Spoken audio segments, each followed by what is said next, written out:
Bəzən görsən əxlaqla irfanı da qarışdırırlar. Yox, əxlaqın bir mövzusu var, irfanın bir mövzusu. Həm əxlaqi üslubdan adam istifadə edir, həm irfani üslubdan. Əhl-i Beyt əleyhissalam məktəbində bu cürdür. Əxlaqi üslub odur ki, məsələn, o sifətlər ki var, fərqi yoxdur. Nə rəzil sifət olur olsun. Onun təkəbbürü olsun, məsələn, həsadət olsun, paxıllıq olsun, bu cürlə. Onun əksini məsələn baxar, fəzilətli sifəti. Başlayır onu özündə yavaş-yavaş, bir adam ki paxıldır, özünü vadar eləyə yavaş-yavaş nəyə? Səxavətli olmaq. Bəli, səxavətli eləyə, ehsan eləyə.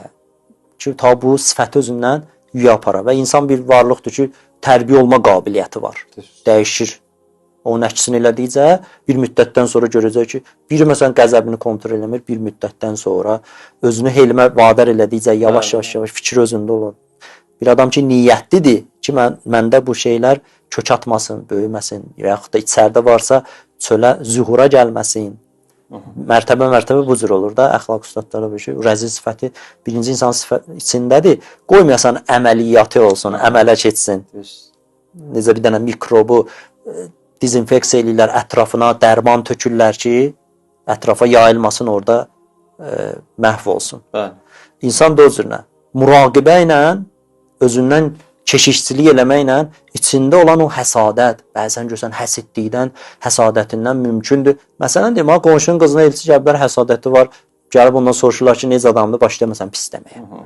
O həsadəti var içində, amma bir adam ki, istəyir özünü tərbiyə eləsin, əksinə onu qoymaya, əməli şəkildə o rəzil sifət əmələ səbəb olmağa qoymasın, əksinə tərifləsin.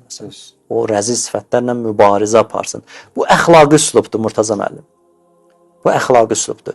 Yəni bir dənə rəzil sifətin əksinlə ondan müqabilə eləyirsən. Yavaş-yavaş bir müddətdən sonra həqiqətən də insan, yəni tərbiyə olma qabiliyyəti var insanda. Dəyişən innəl həsənat yuzhibnəs seyyiat. Quranda ən ümidverici ayələrdən biri də budur da. Yaxşılar pislikləri nə edir?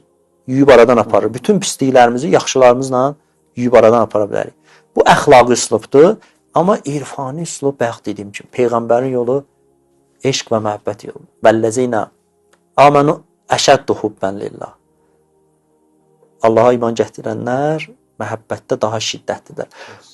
O Allahla irfani yol budur. Allahla üns, Allahın məhəbbətinin şirinliyi ilə, ünslə, Allahla ünslə mümkündür insanda bir anlıq hər şey, bütün rəzil sifətləri yuyub aradan aparsın. Bu irfani üslubdur. İnsanın qəlbində ilahi mərifət hasil olur. Mərifət hasil oldusa, eşq və məhəbbət, Allaha eşq və məhəbbət hasil olur. O zaman bütün varlıq aləminə məhəbbətlə baxır. Nə kiməsə həsadət olar, nə kiməsə nəsə paxıllıq olar, nə bunun təkəbbürü olar. Bütün varlıq aləminə Allahın ailəsi kimi. Dualarda var ki, bütün varlıq aləmi sənin ailəndir. Allahın ailəsidir. Elə bil. Bütün varlıq aləminə məhəbbətlə baxar. Sən vücudunda başqa şeyə diqqət yoxdur ki, başqa şey onu məşğul eləsin, onda təkəbbürçülük yaransın, həsadət yaransın, nə bilim. Onun dərdi fikri fəqət Allahdır. Bu irfani üslub. Həm gərək əxlaqi üslubdan istifadə eləyək, həm də irfani üslubdan.